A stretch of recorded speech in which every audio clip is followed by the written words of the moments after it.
made it back for day 2. We're gonna get started on our stretches right away. And then today I wanted to go over the reason why I was having everybody cut the liquid sugars. So we can get started right away. Let's do hamstrings. So while we're stretching out here, so yesterday I asked everyone to quit liquid sugars. My son posed a question to me immediately when I asked him to quit liquid sugars, which was, what about juice? He likes aloe vera juice, and he's also a big coffee consumer. So no, you cannot have juice. Juice is coated in sugar. There's tons and tons of sugar in juice. Pretty much anything except for water and creamerless coffee has lots of sugar. Just about everything. If you read labels, you'll see what I mean. So, on average, we consume about 100 grams of sugar per day just in liquids. So you're almost cutting your sugar consumption in half just by stopping the liquid sugars. So if you can make that change, it's a huge help for burning of fat, because if you're still consuming the sugar, then you're bringing in the fat as you're burning it off. So it does you absolutely no good. So the way that it works is you take in sugar, the sugar gets transformed, and it pushes into energy into all your muscles. So if you use the energy, good, burns it out, works really well. If you're not using any of that energy, then it becomes glycogen. Now, the glycogen is stored in your muscles and in your liver. So if you, what do we got there? So if you continue to eat sugar and you keep bringing it in, it's like if you filled up your storage. So once you fill up your storage space, it starts converting into fat and building up. So the fact that we consume the amount of sugar that we consume and we only do the amount of exercise that we do is the reason why America's obese. My goal is to stop obesity and stop all these diseases that come with that. So if you guys can stop with the liquid sugar, everybody will be in a lot better shape. By the end of this 30 days, everybody will be down a few pounds and feel quite a bit better about themselves.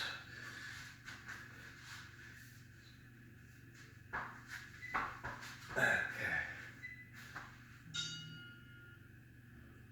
So after that, the next step is we're going to quit solid sugars. Then the sugar consumption will be down to almost nil. If you've absolutely got to have sweet coffee, you'll have to do like stevia or something. You can't keep going with sugar.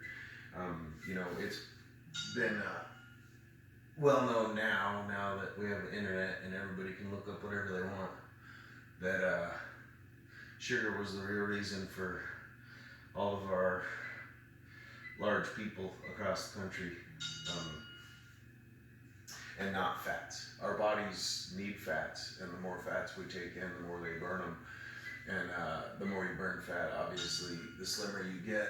But if you're still consuming the sugars all the time, then it doesn't really matter what you do. You're just going to continue to stack outside of your storage facility, and you'll keep getting bigger and bigger and bigger and bigger. So we're doing splits. Oh, this one sucks.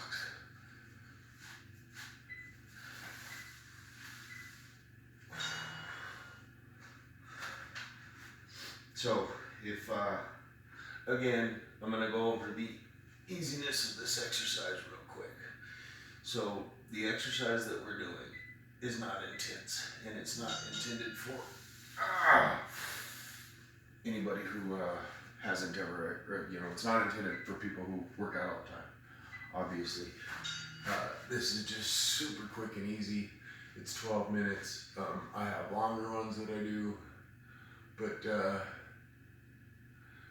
this is the one that allows people who haven't worked out in like 20 years to actually start doing something, stretching out every day, feeling better about their movement. So the bad news for everybody, if you really, really want to lose weight, is you can't eat bread, and you can't eat sugar, and you can't eat all those delicious things that you see all the time. We just got through the holidays, and I struggled a little bit. I ate some sweets here and there. Some of them were sugar-free. You can do sugar-free stuff, but you just have to be careful because a lot of that sugar-free stuff is cancer-causing. If you are the type of person who thinks about cancer as, well, it's not a big deal, it's not going to happen till later or whatever, that's fine, but later comes, and then you have to deal with it at that point, so it's scary.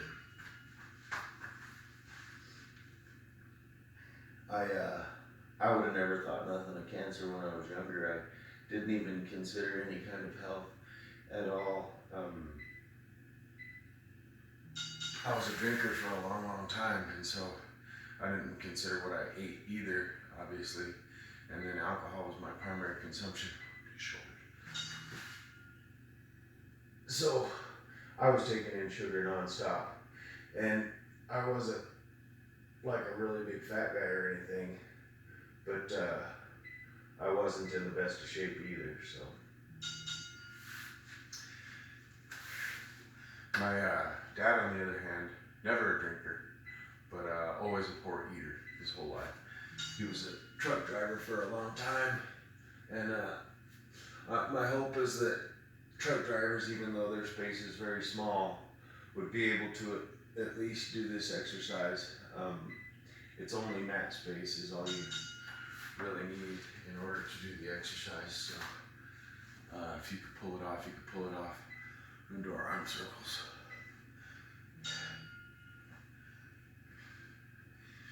But if truck drivers were able to start doing this on a daily and at least get some sort of exercise, even if they did this 12-minute one and got themselves stretched out and able to move and able to do, I think they'd probably not end up dead in their truck so often of usually obesity and heart attack.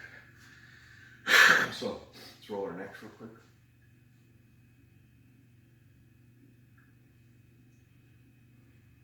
But my dad, being a trucker, ate horribly and drank a lot of Diet Pepsi. And it's my impression that that's what got him, is that you can't consume nonstop aspartame and expect to live, for one. But eventually it just was too much, and so the cancer got his bladder and then moved to kidneys, and then after they removed all that it was gone for about a year, and then the cancer came back and got him. That was a big change for me. That was the point where I stopped drinking aspartame and eating it completely. I stopped at that point, which knowing that that's what caused him his cancer was the reason why I stopped at that point. And I literally just went through the cabinets, and anything that said aspartame or anything on it, I chucked it. And so, crutches.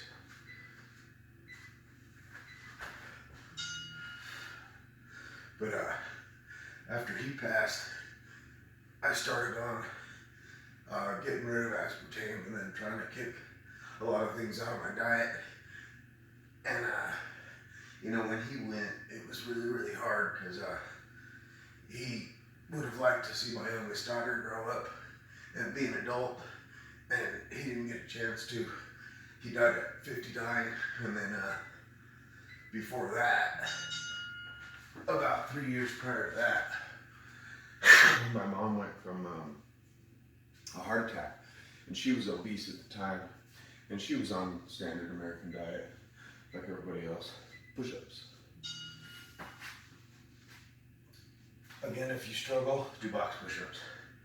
So, in the end, the reason why I'm doing these videos is for anybody who just knows they need to do something but can't seem to get up and do it. Can't seem to force themselves to do it. I was like that for a long time. I knew I needed to do some workout. I know I needed to do some exercise every day, but I just couldn't get myself to do it. And I couldn't get myself to quit sugar. Quitting sugar's hard. And so I kind of started everybody out on the liquid so that it'd be doable. So you'd be able to actually quit. And in a month, we quit the solid. And at the same time, we stopped bread, which bread metabolizes into sugar anyways. And so you end up with the same glucose to glycogen to storage problem, and you get fat. So we're about done. Won't keep you any longer than 12 minutes. See you tomorrow morning. Thanks for watching.